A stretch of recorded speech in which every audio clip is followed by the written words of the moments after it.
Hello बच्चा party, मैं हूं कैलाश शर्मा। आज बच्चों ग्रेविटेशन के 10 one of the most relevant PYQs मैं आप लोगों के लिए लेके आया हूं। क्या है बच्चों ये पीवाईक्यूज? जेईई मेन के पीवाईक्यूज हैं। 10 ऐसे क्वेश्चंस जिनसे मिलते जुलते क्वेश्चन आप लोगों को अपने पेपर में भी देखने को मिलेंगे। ग्रेविटेशन हमेशा से ही बच्चों जेईई मेन है और जेईई एडवांस हो, इनका चहेता टॉपिक रहा है। छुटका सा टॉपिक लेकिन चहेता टॉपिक।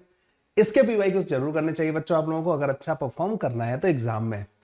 चलिए बच्चों ज्यादा बातें नहीं करते, क्वेश्चन पे आ जाते हैं सीधा। क्वेश्चन नंबर 1 हमारा जो है आज का टॉप 10 क्वेश्चंस करेंगे हम जेईई मेन के।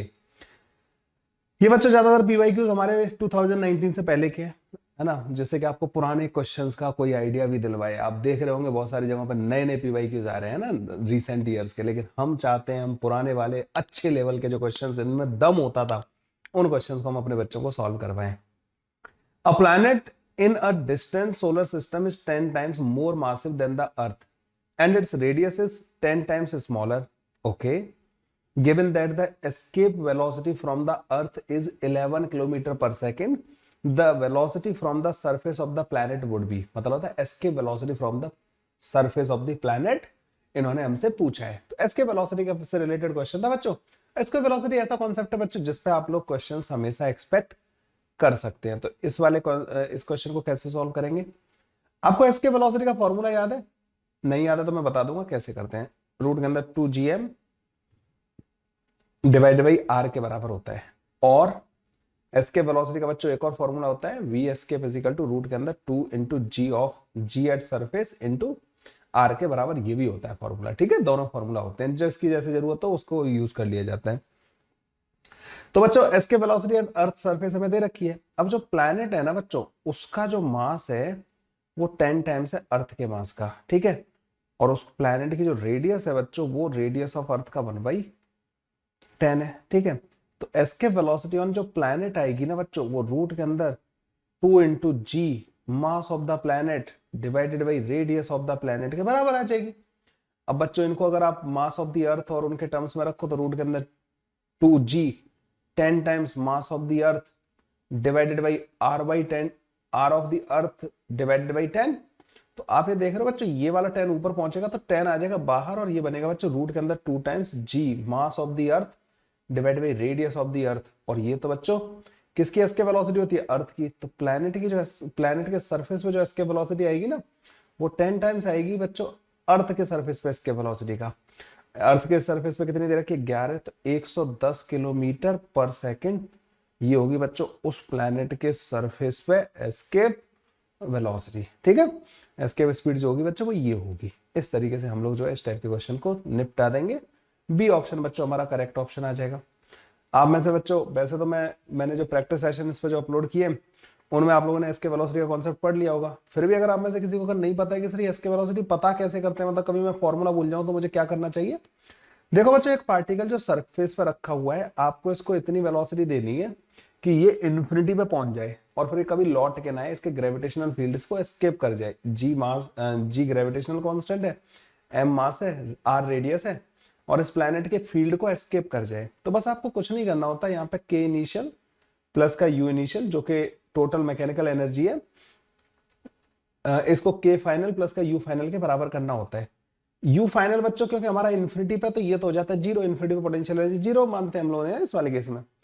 हम चाहते हैं कि जो फाइनल काइनेटिक एनर्जी है ना वो नेगेटिव नहीं हो सकती। Kinetic final energy can not be negative, है ना, कैन नॉट बी नेगेटिव। अगर ये इन्फिनिटी पे पहुंच रहा है तो वहां पोटेंशियल तो जीरो हो गया। तो काइनेटिक एनर्जी जो होती है बच्चों उसके साथ कंडीशन होती है वो नेगेटिव नहीं हो सकती। मतलब के इनिशियल प्लस का यू इनिशियल का जो सम है ना, that should be greater than और इक्वल टू जीरो। तो एक सिस्टम इन्फिनिटी तक, मतलब ये पार्टिकल इन्फिनिटी तक पहुंच पाएगा। इसे अनबाउंड सिस्टम बोलते हैं। तो इन सिस्टम को हम अनबाउंड सिस्टम बोलते हैं। मतलब ना ये वाला एक पार्टिकल उस पार्टिकल जो है इस प्लैनेट के फील्ड को लीव कर जाएगा, ठीक है। इन दोनों में अनबाउंड है ये सिस्टम, अनबाउंड सिस्टम कहलाता है। अगर mechanical energy greater than equal to zero कर दी जाए, अनबाउंड सिस्टम बन जाता है। तो बस यहाँ पे लिख देते हैं हाफ एम वी स्क्वायर, ठीक है, और पोटेंशियल एनर्जी माइनस का G M M divided by R के बराबर होती है। This should be greater than और इक्वल टू जीरो। अगर किसी और पॉइंट से कर रहे होते हैं बस यहाँ पोटेंशियल एनर्जी बदल जाती है, मतलब किसी और जगह पर एस्केप वेलोसिटी पूछी जाएगी। ये तो सरफेस के लिए लिखी है मैंने। तो बच्चों वी एस्केप जो वी जो आ जाता है ना बच्चों, इसको अनबाउंड करने के लिए वो बड़ा या बराबर होना चाहिए बच्चों रूट के अंदर g into 2g into m divided by r से। इसकी जो मिनिमम वैल्यू होती है ना बच्चों, हम उसको एस्केप वेलोसिटी बोल देते हैं। तो वी एस्केप जो हो जाएगा वो रूट के अंदर 2gm डिवाइडेड बाई आर के बराबर हो जाएगा। उम्मीद करता हूँ एस्केप वेलोसिटी का बहुत बढ़िया से कॉन्सेप्ट भी समझ में आ गया होगा, और जो हमारा क्वेश्चन था बच्चों जेईई मेन का पीवाईक्यू वो तो समझ में आ ही गया होगा। चलिए भाई, let's move to the next question. The height at which the acceleration due to gravity becomes gy9, where g is the acceleration due to gravity on the surface of the earth in terms of r, the radius of the earth is। ये जो question है बच्चों, अगर आपने मेरे practice sheet देखी हो तो उसका पहला क्वेश्चन जो है ना वो इसी कॉन्सेप्ट टाइप का है। उसमें मैंने 25% बोला है कि 25% कहां हो जाएगा।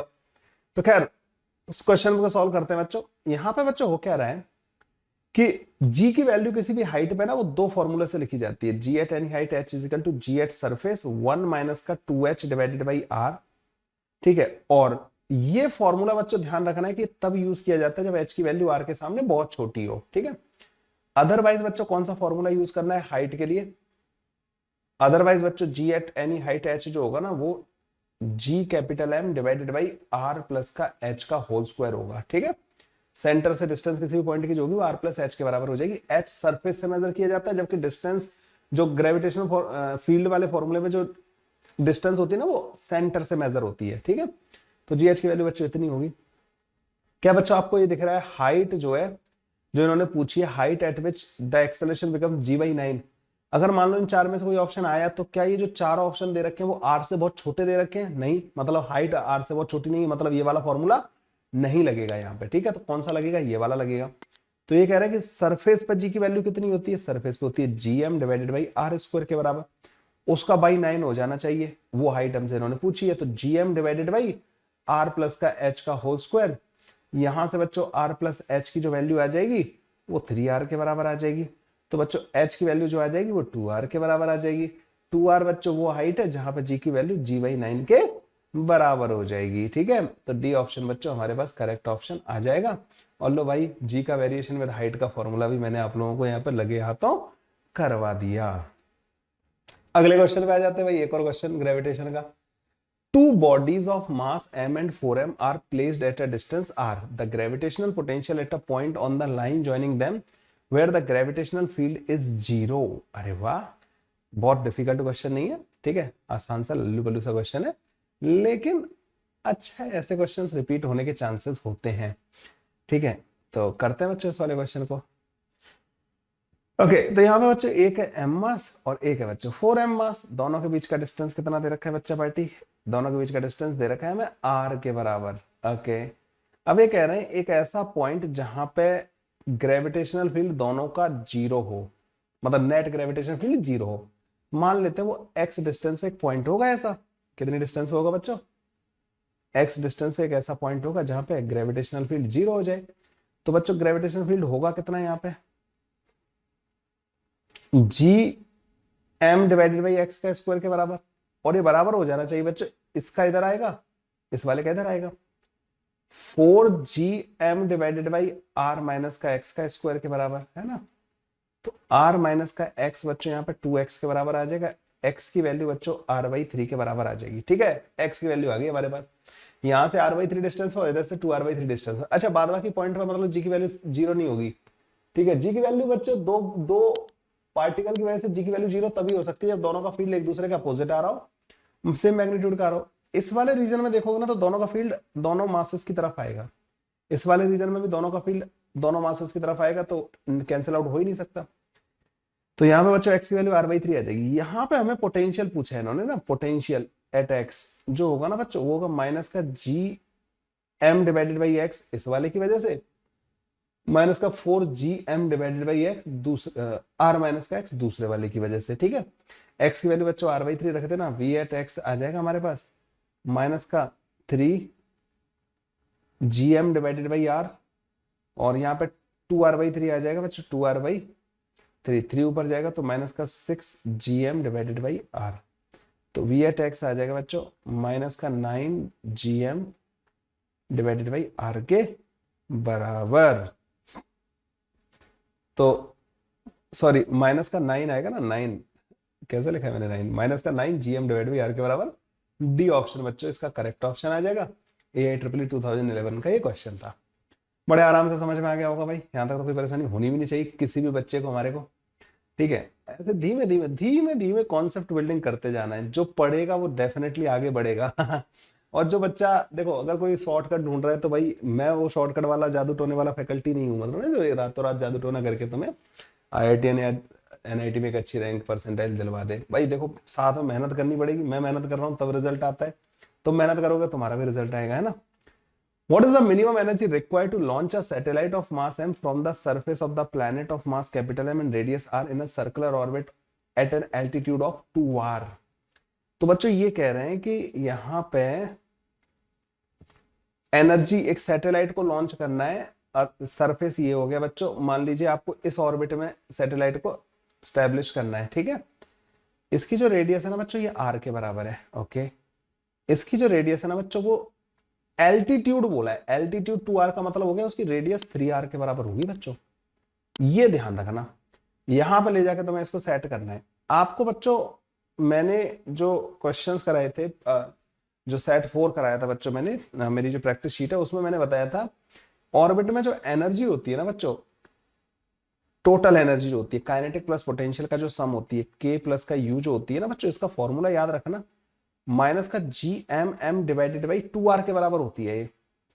तो r की वैल्यू रख देना 3r के बराबर। तो इसकी फाइनल एनर्जी ये होगी, जब ये ऑर्बिट में घूम रहा होगा ना, तो इसकी जो टोटल एनर्जी होगी वो ये होगी। जब वो यहाँ पे रखा हुआ है तो यहाँ पे इसकी एनर्जी क्या है, स्टार्टिंग में सिर्फ पोटेंशियल एनर्जी के बराबर, इनिशियल एनर्जी क्या है, पोटेंशियल एनर्जी के बराबर, ठीक है।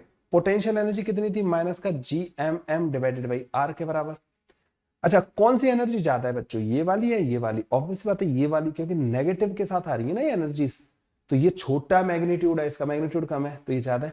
मतलब आपको इसको कुछ काइनेटिक एनर्जी देनी पड़ेगी, काइनेटिक एनर्जी प्लस का इनिशियल एनर्जी जो थी इसके पास, वो ये बराबर होनी चाहिए, ये ऑर्बिट में पहुंच जाए, वहां पे फाइनल एनर्जी के बराबर हो जानी चाहिए। तो आपको जो काइनेटिक एनर्जी देनी पड़ेगी, जो एनर्जी दी होगी, that will be equal to final energy इसकी बच्चों माइनस का G capital M divided by 6r के बराबर है। ये जब इनिशियल एनर्जी इधर आएगी तो प्लस का हो जाएगा GMM डिवाइडेड बाई r के बराबर। जब आप इसको सॉल्व करोगे तो ये आ जाएगा, जो आपको एनर्जी देनी पड़ेगी 5 divided by 6 GM into M divided by r के बराबर। इतनी एनर्जी देनी पड़ेगी 5/6 समथिंग करके ना। ये बच्चों इसका आंसर आ जाएगा, डी ऑप्शन बच्चों इसका करेक्ट ऑप्शन आ रहा होगा। बड़े आराम से ये वाला क्वेश्चन बच्चों ऐसे सॉल्व हो जाएगा अगर आपको total energy in an orbit याद है। अच्छा, ये भी ध्यान रखना, in case of elliptical orbit, मैं तो रिवाइज कराता जाता हूँ बच्चों, इधर उधर की चीजें ना। जब एलिप्टिकल ऑर्बिट के बारे में बात कर रहे होते हैं ना हम, in case of elliptical orbit, जब हमारा ऑर्बिट एलिप्टिकल होता है ना बच्चों, आपको पता होगा वहां पे ए होता है सेमी मेजर एक्सिस और बी होता है सेमी माइनर एक्सिस। तो जो एनर्जी होती है ना बच्चों, जो टोटल एनर्जी, जो मैकेनिकल एनर्जी होती है, काइनेटिक और पोटेंशियल का सम, वो माइनस का G capital M small m divided by 2a के बराबर होता है बच्चों। सर्कुलर ऑर्बिट में बच्चों a जो है r के बराबर हो जाता है, तो ये वाला फॉर्मूला बन जाता है टोटल एनर्जी का। टोटल एनर्जी जब मैं बोल रहा हूँ ना बच्चों, मैकेनिकल एनर्जी बोल रहा हूँ, तो काइनेटिक प्लस पोटेंशियल बोल रहा हूँ। आप बोलोगे सर आप यहाँ पे तो टोटल एनर्जी से भी बोल रहे हो। बच्चों जब ये सैटेलाइट रखा हुआ था ना सरफेस पे, it does not have any kinetic energy. Kinetic तो तुम दोगे ना, फिर वो जो उसकी पुरानी वाली एनर्जी थी उसमें काइनेटिक ऐड की, तब जाके उसकी एनर्जी, फिर यहां से एक बार काइनेटिक दे दी, उसके बाद एनर्जी इसकी कंजर्व करनी है यहां से लेके वहां तक की, ठीक है। ऐसे करके सॉल्व हो जाएगा बच्चों ये वाला क्वेश्चन जो है। अब आ जाओ बच्चों अगले क्वेश्चन में। 4 particle each of mass m and equidistant from each other moves along the circle of radius r under the action of their mutual gravitational attraction. The speed of each particle is। आपने अगर मेरी sheet देखी होगी ना, तो उसमें भी बच्चों सिमिलर टाइप का क्वेश्चन मैंने करवा रखा है। तो 4 पार्टिकल है बच्चों, एक दूसरे के म्यूचुअल ग्रेविटेशनल अट्रैक्शन की वजह से they are performing circular motion, okay. और जो रेडियस है बच्चों, ये चारों पार्टिकल हो गए बच्चों, एक m यहाँ पे आ जाएगा, एक m यहाँ पे आ जाएगा, एक m बच्चों यहाँ पे आ जाएगा, और ये वाला m यहाँ पे आ जाएगा। जो रेडियस आएगी ना बच्चों, ये r के बराबर आ जाएगी, ठीक है। ये r के बराबर दे रखी है, r रेडियस के ऑर्बिट में घूम रहे हैं। अब इन्होंने हर एक पार्टिकल की स्पीड पूछी है। देखो ये ऐसे चल रहा होगा, ये वाला ऐसे चल रहा होगा, ये वाला पार्टिकल ऐसे चल रहा होगा, और ये वाला पार्टिकल बच्चों ऐसे जा रहा होगा, है ना। तो अब होगा क्या बच्चों, यहाँ पे जो है देखो, एक तो ग्रेविटेशनल फोर्स इस पे लगेगा इधर की तरफ, एक ग्रेविटेशनल फोर्स इस पे लगेगा इधर की तरफ, और एक ग्रेविटेशनल फोर्स बच्चों इस पे लगेगा इधर की तरफ, है ना। इन ग्रेविटेशनल फोर्सेस की वैल्यू लिख लेते हैं। जी एम का स्क्वायर डिवाइडेड बाई, ये डिस्टेंस कितनी आएगी बच्चों? एक काम करो, इस डिस्टेंस को पता करने के लिए आप इस वाली लाइन को भी ऐसे जोड़ दो, है ना, इसको येलो कर देते हैं। तो हमें ये पता है कि ये आर के बराबर है, ये आर के बराबर है, ये 90 डिग्री होगा, स्क्वायर है ना, तो ये √2r के बराबर आ जाएगा। तो ये जब स्क्वायर करोगे ना उसका, तो 2r स्क्वायर बन जाएगा। सिमिलरली बच्चों जी एम का square divide by 2r square बन जाएगा हमारे पास। ये डिस्टेंस कितनी है बच्चों? 2r के बराबर, तो ये बन जाएगा जी एम का स्क्वायर डिवाइड बाई 2r का स्क्वायर करोगे तो यहाँ पे 4r का स्क्वायर बन जाएगा, है ना। ये होगा बच्चों इस पर लगने वाला फोर्स, और ये फोर्स इसको सेंट्रीपिटल प्रोवाइड कर रहा होगा। सबकी स्पीड बच्चों सिमेट्री से सेम आएगी, सिमेट्री रहेगी ना। इस पे भी देखो सेम तरीके से ऐसे इधर की तरफ और इधर की तरफ फोर्स लग रहे होंगे, सब पे एक जैसे फोर्स लगेंगे। इस पे इधर, इधर और इधर लग रहा होगा, इस पे इधर, ये इधर और इधर की तरफ लग रहा होगा, फोर्सेस ना ऐसे लग रहे होंगे। तो बच्चों नेट फोर्स कितना आ जाएगा? इसका इधर कंपोनेंट और इसका भी इधर कंपोनेंट, तो ये एंगल 45 डिग्री के बराबर होगा, तो कॉस कंपोनेंट आएगा इसका ना। तो G M square divided by 4r का square plus 2 times G M square divided by 2r का स्क्वायर cos 45 होता है 1/√2 के बराबर। And this will be equal to M we square divided by radius, R radius के circle में move कर रहा है, ठीक है, एम स्क्वायर बाई आर के बराबर आ जाएगा हमारे पास ना। काम करते हैं बच्चे, यहाँ पे भी नीचे 4 ले आते हैं, ठीक है, तो ये आ जाएगा जी एम का स्क्वायर डिवाइड बाई 4r का स्क्वायर बाहर ले लेंगे, और ये बन जाएगा बच्चों 1 प्लस का 2√2, है ना, ये आ गया हमारे पास। And this is equal to M we square divided by r आ जाएगा। आर से बच्चों आर कट जाएगा, एम से एम कैंसिल आउट हो जाएगा, तो वी की वैल्यू जो आ जाएगी ना बच्चों, यहाँ से वी की वैल्यू रूट के अंदर दिस, तो रूट के अंदर G M divide by 4r 1 plus का 2√2, तो 4 बच्चों यहाँ का जो 4 था ना उसको बाहर निकाल दिया है। सी ऑप्शन बन रहा होगा इसका करेक्ट ऑप्शन, ठीक है, सी ऑप्शन बच्चों इसका करेक्ट ऑप्शन बन जाएगा। Yes, C option is the correct option. ऐसे हो जाते हैं बच्चों इस टाइप के क्वेश्चन सॉल्व ना। ऐसा ट्रायंगुलर हो और भी कोई शेप दी जा सकती है बच्चों, बाइनरी स्टार हो वो भी हो जाएगा। इस पर तो बच्चों ये बहुत इंपॉर्टेंट कॉन्सेप्ट था पिछला वाला ना। अगले क्वेश्चन में आ जाते हैं। From a solid sphere of mass m and radius r, a spherical portion of radius r/2 is removed। अच्छा, पूरा मास m था, उसका रेडियस r थी, उसमें से r/2 रेडियस का एक स्फेरिकल पोर्शन रिमूव कर दिया। Taking the gravitation potential v0 at infinity, the potential at the centre of the cavity must दस फॉर्म्ड इज। तो सेंटर ऑफ द कैविटी में बच्चों ग्रेविटेशनल पोटेंशियल हम लोगों से पूछ रहे हैं, ठीक है। अच्छा, एक काम करते हैं बच्चों ना, मान लो ये कैविटी नहीं होती, मैं यहाँ पे बच्चों ऐसे क्वेश्चन को कैसे सॉल्व करता हूं, मैं ये लिखूंगा सेंटर में जो आएगा ना बच्चों वो आएगा v ड्यू टू कंप्लीट, पूरे की वजह से, उसमें से माइनस कर दूंगा v due to removed, removed वाले का बच्चों माइनस कर दूंगा, जो ये जो मास हटाया ना बच्चों उसका जो कंट्रीब्यूशन है ना पोटेंशियल में से वो माइनस कर दूंगा, मेरे पास बचा हुआ का बचेगा, है ना।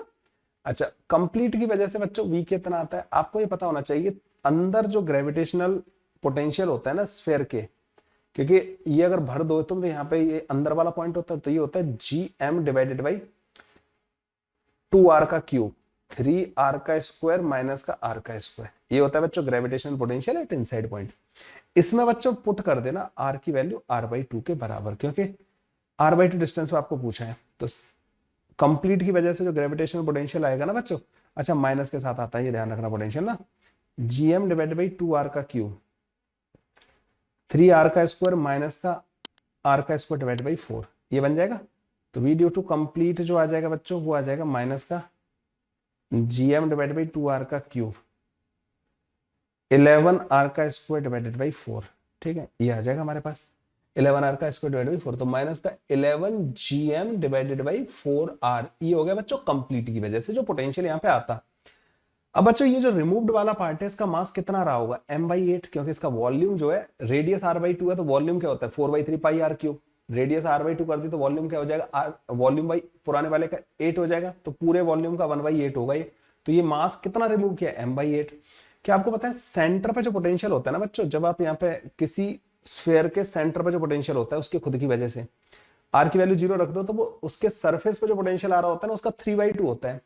तो बच्चों जो रिमूव्ड वाला पार्ट है ना बच्चों, उसका जो पोटेंशियल आएगा ना वो माइनस का 3/2 g m divided by 8 divided by r/2 की पावर, मतलब r/2, ठीक है, सरफेस पे। एक बात बताओ मुझे, m/8 मास का r/2 रेडियस का एक अगर स्फेयर होता, m/2 मास का, सुन लो ध्यान से क्या कर रहा हूं मैं, m/2 मास का, ठीक है, सॉरी m/8 मास का r/2 रेडियस का एक स्फीयर है, तो इसके सरफेस पर पोटेंशियल क्या आएगा, माइनस का g m/8 divided by r/2 ये आएगा। उसका 3/2 होता है सेंटर पर, तो यहाँ सेंटर पर इसका कॉन्ट्रीब्यूशन क्या आ रहा होगा इस रिमूव्ड वाले मास का, इतना। 2 से बच्चों 2 काट देंगे तो ये बन जाएगा बच्चों माइनस का 3gm डिवाइडेड बाई 8r के बराबर बन जाएगा रिमूव्ड वाले का ना, रिमूव्ड। तो वी रिमूव्ड इतना आ जाएगा, V due to the complete इतना आ जाएगा। तो बच्चों हम क्या करेंगे, वी एट सेंटर जो आ जाएगा ना बच्चों, कंप्लीट में से इसको माइनस कर देंगे, तो जब माइनस करोगे तो प्लस हो जाएगा। तो 3gm divided by 8r minus का 11gm डिवाइडेड बाई 4r, ठीक है। इसको 2 से मल्टीप्लाई कर दो, 8 बन जाएगा, यहाँ पे ऊपर 22 बन जाएगा। तो सेंटर पर जो पोटेंशियल आएगा ना बच्चों वो 22 माइनस का 3 कितना हो जाएगा, 19 gm डिवाइड बाई 8r के बराबर आ जाएगा। एक मिनट ना, कुछ गड़बड़ हो गई, गड़बड़ हो गई कुछ ना, रुको रुको रुको रुको। इसकी रेडियस ये 3/2 gm 8/8 m/8 divide by r/2, ये सही है पोटेंशियल ना। ये वाला कहीं गलत तो नहीं कर दिया मैंने कुछ यहाँ पे, एक बार देखते हैं। 3r का स्क्वायर माइनस का r का स्क्वायर, तो ये इसकी वैल्यू पुट की तो r²/4 आ गया, 4 12 माइनस का 10 8 आएगा ना, यहाँ पे गलती कर दी ना, यहाँ पे 8 होगा बच्चों ने, तो 11/8 ऑलरेडी 8 ही होगा यहाँ पे। तो ये आ रहा होगा बच्चों हमारे पास 8 डिवाइड बाई 8, तो ये माइनस का gm डिवाइड बाई r के बराबर आ रहा होगा आंसर, ठीक है। तो माइनस का gm डिवाइड बाई r बच्चों आंसर आ जाएगा, D option will be the correct option. लो जी बिल्कुल सही आ गया, वहाँ पर थोड़ी सी एक छोटी सी मिस्टेक कर दी थी मैंने, ठीक है। जो लोग सॉल्यूशन देख रहे होंगे उन्हें पहले ही पता लग गया होगा, तो कोई बात नहीं। Okay, a satellite is revolving in a circular orbit at a height h from the earth surface. Okay, radius of the earth r दे रखी है, h बच्चों बहुत छोटा दे रखा है कैपिटल R के सामने। The minimum increase in its orbital velocity required so that the satellite could escape from the earth's gravitational field is close to। तो ये तो बच्चों वैसे मैंने अपने प्रैक्टिस वाले क्वेश्चंस में भी करवा रखा है, जो हमारा सेट 4 है ना उसमें करवा रखा है, लेकिन फिर भी अगर आप लोगों से मिस हो गया है ये वाला कॉन्सेप्ट तो अभी सीख लेना बच्चों, ठीक है। तो यहाँ पे हो क्या रहा है बच्चों कि यहाँ पे एक मिनट ना, पहले मैं इसका कलर परमानेंटली चेंज कर देता हूँ। तो यहाँ पे बच्चों एक सैटेलाइट है जो कि h हाइट पे, मतलब h बहुत छोटा है, तो मतलब ऐसे मान लो कि बिल्कुल इसके सरफेस के पास ही घूम रहा है, ठीक है, सरफेस के पास ही घूम रहा है। तो मतलब इनिशियल ऑर्बिट जो है उसकी कितनी हो गई बच्चों, ऑलमोस्ट r के बराबर ही हो गई। उसकी इनिशियल एनर्जी कितनी हो जाएगी, मतलब काइनेटिक प्लस पोटेंशियल का सम, तो माइनस का gm डिवाइडेड बाई 2r के बराबर, ठीक है। यही होती है ना total energy, kinetic plus potential का सम जो होता है वो माइनस का gm divided by 2 times radius of orbit. Okay, अब इसको आप भेजना चाहते हो बच्चों एक नए ऑर्बिट में जिसकी रेडियस कितनी है, नए ऑर्बिट की रेडियस कितनी है, नहीं नहीं नहीं, आप एस्केप कराना चाहते हो ना इसको, ऑर्बिट में नहीं भेजना चाहते आप, इस जगह से इसको एस्केप करवाना चाहते हो। एस्केप कराने के लिए आपको इसकी टोटल एनर्जी फाइनल कितनी करनी पड़ेगी तुम्हें, ग्रेटर देन और इक्वल टू 0। इसकी एनर्जी आपको ग्रेटर देन और इक्वल टू 0 करनी पड़ेगी, है ना, तभी एस्केप करेगा। अभी इसकी एनर्जी है कितनी, इतनी, तो अब आप इसको कुछ एडिशनल काइनेटिक एनर्जी प्रोवाइड करोगे, ठीक है। या आप ऐसे कह सकते हो कि आप इसकी जो फाइनल स्पीड है ना वो कितनी कर दोगे, मान लो v कर दिया आपने ना, तो हाफ m इंटू v का स्क्वायर, ठीक है। मुझे नहीं लगता कि इस वाले फॉर्मूले की हमें जरूरत पड़ेगी। हाफ m इंटू v का स्क्वायर, ये काइनेटिक एनर्जी कर दी आपने इसकी, माइनस का g capital M small m divided by r, ये हो गई उसकी पोटेंशियल एनर्जी। टोटल एनर्जी जैसे ही ग्रेटर देन और इक्वल टू 0 हुई अनबाउंड सिस्टम बन जाएगा, मैं तो ऐसे ही बताता हूं बच्चों हमेशा। तो आपको जो v करना पड़ेगा ना बच्चों, v ग्रेटर देन और इक्वल टू करना पड़ेगा रूट के अंदर 2gm डिवाइडेड बाई r के बराबर। तो v की वैल्यू बच्चों ग्रेटर देन और इक्वल टू करनी पड़ेगी रूट के अंदर 2gr के बराबर। एक काम करना, r से नीचे और r से ऊपर मल्टीप्लाई कर देना, तो gm upon r square small g बन जाएगा, ठीक है। ये तो मतलब अगर आपको एस्केप कराना है तो मिनिमम स्पीड v मिनिमम कितना करना पड़ेगा आपको, रूट के अंदर 2gr के बराबर। ओके, आपको पता है बच्चों ऑर्बिटल स्पीड कितनी होती है, रूट के अंदर gm अपॉन r के बराबर। रेडियस क्या थी ऑर्बिट की, r के बराबर। एक r से ऊपर एक r से नीचे मल्टीप्लाई कर दो तो ऑर्बिटल स्पीड कितनी हो जाएगी, रूट के अंदर gr के बराबर। तो इतनी स्पीड पहले थी, आपको इतनी करनी है। अगर आप इसको एस्केप कराना चाहते हो, इन्फिनिटी में भेजना चाहते हो, तो आपको इतनी करनी है इसकी स्पीड, ठीक है। तो इतनी स्पीड कैसे हो पाएगी बच्चों? आपको क्या करना पड़ेगा, कितना चेंज करना पड़ेगा स्पीड में? हाँ भाई, तो डेल्टा बी जो आ जाएगा ना, जो स्पीड में चेंज करना पड़ेगा, ये ऑर्बिटल स्पीड है रूट के अंदर जी आर, और ये हो गई बच्चों पाथ वाली स्पीड। तो रूट के अंदर जी आर तो मैं ले लूंगा कॉमन, ये बनेगा बच्चों रूट के अंदर 2 माइनस का 1 के बराबर इतना। इसे बच्चों बोलते हैं कि 41% के करीब आपको इंक्रीज करनी पड़ेगी स्पीड तब जाके, या ऐसे कहते हैं उसको रूट 2 टाइम्स करनी पड़ेगी। ऑर्बिटल स्पीड जो है ना उसको रूट 2 टाइम्स अगर कर दोगे ना तो जो सैटेलाइट है वो एस्केप कर जाएगा, या आप उसको बोलते हैं कि चेंज कितना करना पड़ेगा 41%। जो ऑर्बिटल स्पीड थी उसमें 41% का अगर इंक्रीज कर दोगे ना तो सैटेलाइट जो है बच्चों एस्केप कर जाएगा। तो यहां से बच्चों हमारा ये ऑप्शन आ जाता है, ए वाला ऑप्शन करेक्ट ऑप्शन आ जाता है, और बड़े आराम से इसको टिक मार दोगे, आप खुश हो जाओगे, है ना, हो गए। Let's move to the next question. The variation of the acceleration due to gravity g with the distance d from the center of the earth is represented by। तो ये बहुत रिपीटेडली पूछा गया है, इसलिए बच्चों इस वाले क्वेश्चन को रखा है। बाद बाकी तो मुझे पता है कि तुम इसको देखते ही आंसर कर दोगे। जी का फॉर्मूला जो इनसाइड होता है ना बच्चों, अंदर वाले पॉइंट पे, वो होता है GM D divided by R की पावर 3 के बराबर, ठीक है। तो मतलब माइनस का अंदर की तरफ होता है जी ना, इसका ध्यान रखना, डी वेक्टर, और इनमें अगर वेक्टर फॉर्म में लिख रहे हो तो आप ना, और आउटसाइड जो होता है ना बच्चों वो भी माइनस का G M divided by R का स्क्वायर, आर कैप, ऐसा होता है बच्चों ग्रेविटेशनल फील्ड ना। लेकिन ये मेरे ख्याल से मैग्नीट्यूड के बारे में बात कर रहे हैं, माइनस माइनस से इनको कोई लेना देना नहीं है। तो पहले तो बच्चों ये देखो, अच्छा यहाँ पे आर की जगह डी यूज करना है क्योंकि हम डिस्टेंस को डी से रिप्रेजेंट कर रहे हैं।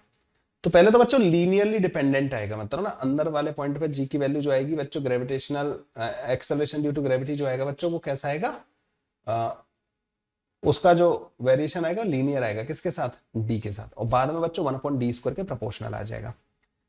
तो ये इसका ऑप्शन बन जाएगा बच्चों डी ऑप्शन। देखो यहाँ पे स्ट्रेट लाइन है, सरफेस पे सबसे ज्यादा होगा ग्रेविटेशनल फील्ड, और उसके बाद फिर बच्चों घटता जाएगा, है ना, ऐसे करके।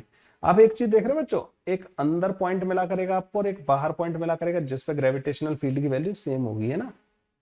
एक अंदर मिलेगा और एक बाहर मिलेगा, ये ध्यान रखना। कई बार ऐसे क्वेश्चन पूछे जाते हैं कि इतनी डेप्थ अंदर जो ग्रेविटेशनल फील्ड की वैल्यू है कितना ऊपर जाके होगी। तो क्वेश्चंस में ध्यान रखना, एक चीज का ध्यान रखना, डेप्थ का जो फॉर्मूला लिखते हैं ना जी का, डेप्थ पे जी एट एनी डेप्थ डी, तो वो तो होता है बच्चों सरफेस 1 माइनस का डी डिवाइडेड बाई आर के बराबर। लेकिन जब हाइट का फॉर्मूला लिखते हैं ना बच्चों, तो वो फॉर्मूला होता है G M divided by R plus का एच के स्क्वायर के बराबर। वो जो अप्रोक्सीमेटेड वाला फॉर्मूला आता है ना बच्चों, बार बार रिवाइज करवा रहा हूं इन चीजों को, वो तब आता है जब आप मेक श्योर कर लो कि एच बहुत छोटा है आर के सामने, जो कि हर बार नहीं होता। इस वाले केस में शायद ऐसा नहीं होगा, है ना। नहीं तो ये तो इसमें कोई कंडीशन नहीं है, मतलब ना ये अंदर वाले पॉइंट पे ग्रेविटेशनल फील्ड डी डेप्थ पे ये होता है, ठीक है, इसमें कोई कंडीशन नहीं। लेकिन इसमें कंडीशन होती है जब ये वाला फॉर्मूला लिखते हैं ना ग्रेविटेशन का, g at any height h is equal to g at surface 1 minus का 2h डिवाइडेड बाई आर। इसमें क्या कंडीशन होती है कि भैया एच जो है ना बहुत छोटा होना चाहिए आर से। ये चीजें तुम्हारे दिमाग में फिट हो जाएंगी, जो मैं क्वेश्चन जैसे जैसे करवाता जा रहा हूँ ना, कॉन्सेप्ट रिपीट हो रहे हैं, तो तुम भूलोगे ही नहीं फिर इनको। और जो सिली मिस्टेक आप लोगों से होती है ना, वो सिली मिस्टेक होना बंद हो जाएंगी। वही कोशिश है बस मेरी आप लोगों के वो अच्छे से सिखाने की, ठीक है। अगले क्वेश्चन पे आ जाओ। If the earth has no rotation motion, the weight of a person on the equator is W। ठीक है भाई, W वेट होगा। Determine the speed with which the earth would have to rotate about its axis so that the person at the equator will weight 3/4 of the initial weight. तो radius of the earth is this। देखो भाई होता क्या है कि अर्थ जो है ना ऐसे रोटेट कर रही होती है, और उसका जो ये एक्सिस होता है बच्चों, और इसके परपेंडिकुलर इक्वेटर होता है ना। इक्वेटर में बना देते हैं हम ऐसे ना, यहाँ पे बना देते हैं, ये हो गया इक्वेटर हो गया बच्चों। और इक्वेटर वाले पॉइंट जो बच्चों सर्कुलर मोशन कर रहे होते हैं, जब सर्कुलर मोशन नहीं हो रही होगी तो यहाँ पे जो वेट होगा ना, वेट कैसे मेजर होता है बच्चों, यहाँ पे जैसे अंदर की तरफ m इंटू जी फोर्स लग रहा होगा, तो यहाँ पे जो नॉर्मल लग रहा होगा वही तो रीडिंग होगी, है ना। तो पहले जो W है ना बच्चों, वो GM divide by R square के बराबर है, या स्मॉल m इंटू जी के बराबर है, ठीक है, ओके। अब अगर आप इसका अर्थ का रोटेशन भी कंसिडर करने लग जाओ, तो अब आपको सारी बातें तो इसी के रेस्पेक्ट में करनी पड़ेंगी। तो अब इस पे एक एक्स्ट्रा फोर्स लगने लगेगा m ओमेगा स्क्वायर आर, जो सेंट्रीफ्यूगल फोर्स होगा, बिकॉज आप रोटेशनल फ्रेम में बात कर रहे हो। तो अब नॉर्मल की वैल्यू थोड़ी घट जाएगी, तो n प्लस का m ओमेगा स्क्वायर आर। अब ये कह रहे हैं कि पुराने वाले वेट का 3/4 हो जाना चाहिए, ठीक है। तो 3/4 m इंटू जी इतना हो जाना चाहिए बच्चों ना, ये कह रहे हैं। जी की वैल्यू इन्होंने हमें 10 मीटर पर सेकेंड इसको दे रखी है। ओके, तो एक मिनट ना, गलती कर दी हमने ना, अब ये एम जी के बराबर होगा है ना। तो नॉर्मल की वैल्यू अब जो आएगी ना बच्चों, वो एम जी माइनस का एम ओमेगा स्क्वायर आर के बराबर आएगी। और ये जो नॉर्मल है ना, अब वाला जो नया वाला नॉर्मल है, रोटेशन को कंसीडर करते हुए जो नॉर्मल है, वो बच्चों 3/4 ऑफ एम जी होना चाहिए, है ना। पहले जो नॉर्मल आ रहा था ना, वो एम जी के बराबर आ रहा था, वेट जो था। अब बच्चों, अब जो नॉर्मल होगा वो 3/4 ऑफ एम जी आना चाहिए। Okay, 3/4 of M G. तो जब आप इसको सॉल्व करोगे ना बच्चों, तो यहां से आपके पास एम ओमेगा स्क्वायर आर जो है mg/4 के बराबर आ जाएगा, है ना। m से m काट देना बच्चों, काट दिया।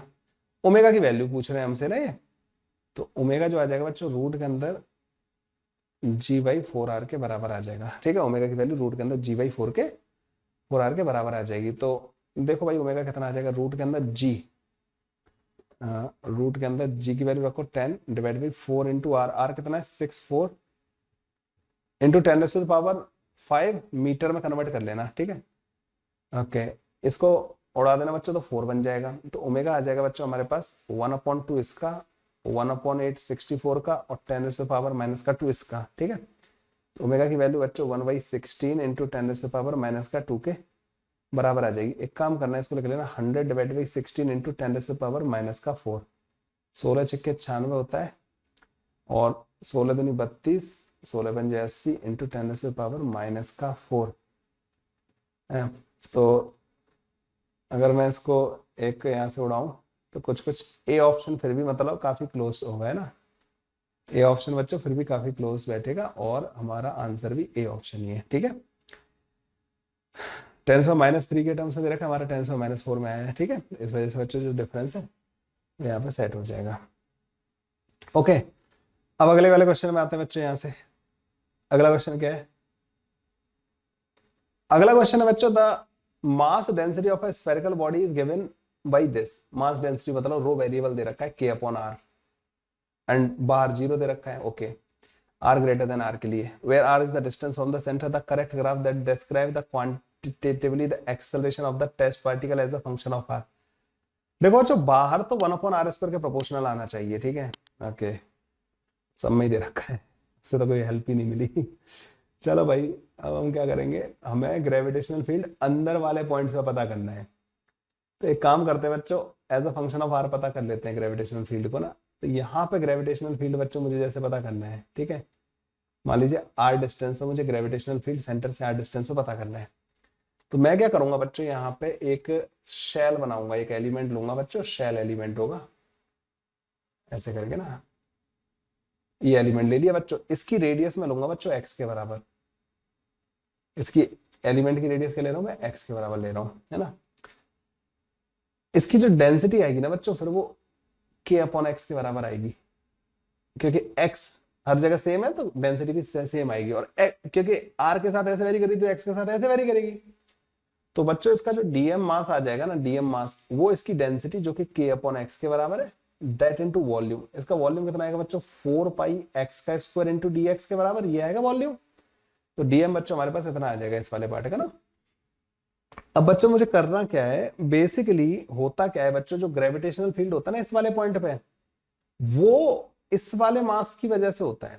जो ये आर रेडियस का जो एक स्फीयर बनेगा ना बच्चों, उसका जितना भी मास होगा ना, इस व्हाइट वाले स्फीयर का जो मास होगा, उसको मैं व्हाइट m से रिप्रेजेंट कर दे रहा हूं, m' से।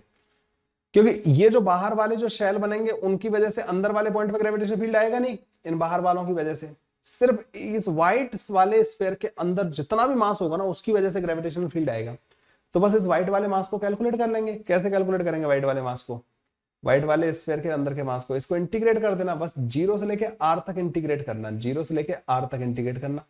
x से बच्चों ये x कट जाएगा, तो जो व्हाइट वाला मास है ना m', वो पता है कितना आ जाएगा, 4π इंटू के एक्स डी एक्स हो जाएगा बच्चों r² डिवाइडेड बाई 2 के बराबर। ठीक है, तो ये आ जाएगा 2π इंटू के इंटू r² के बराबर हमारे पास m' आ जाएगा।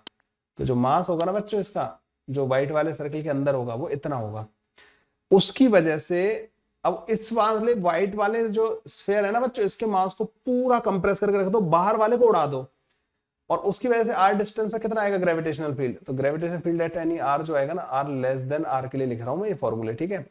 तो वो आएगा बच्चों जी एम, एम कितना है यहाँ पे 2k पाई आर का स्क्वायर डिवाइडेड बाई आर का स्क्वायर, ठीक है।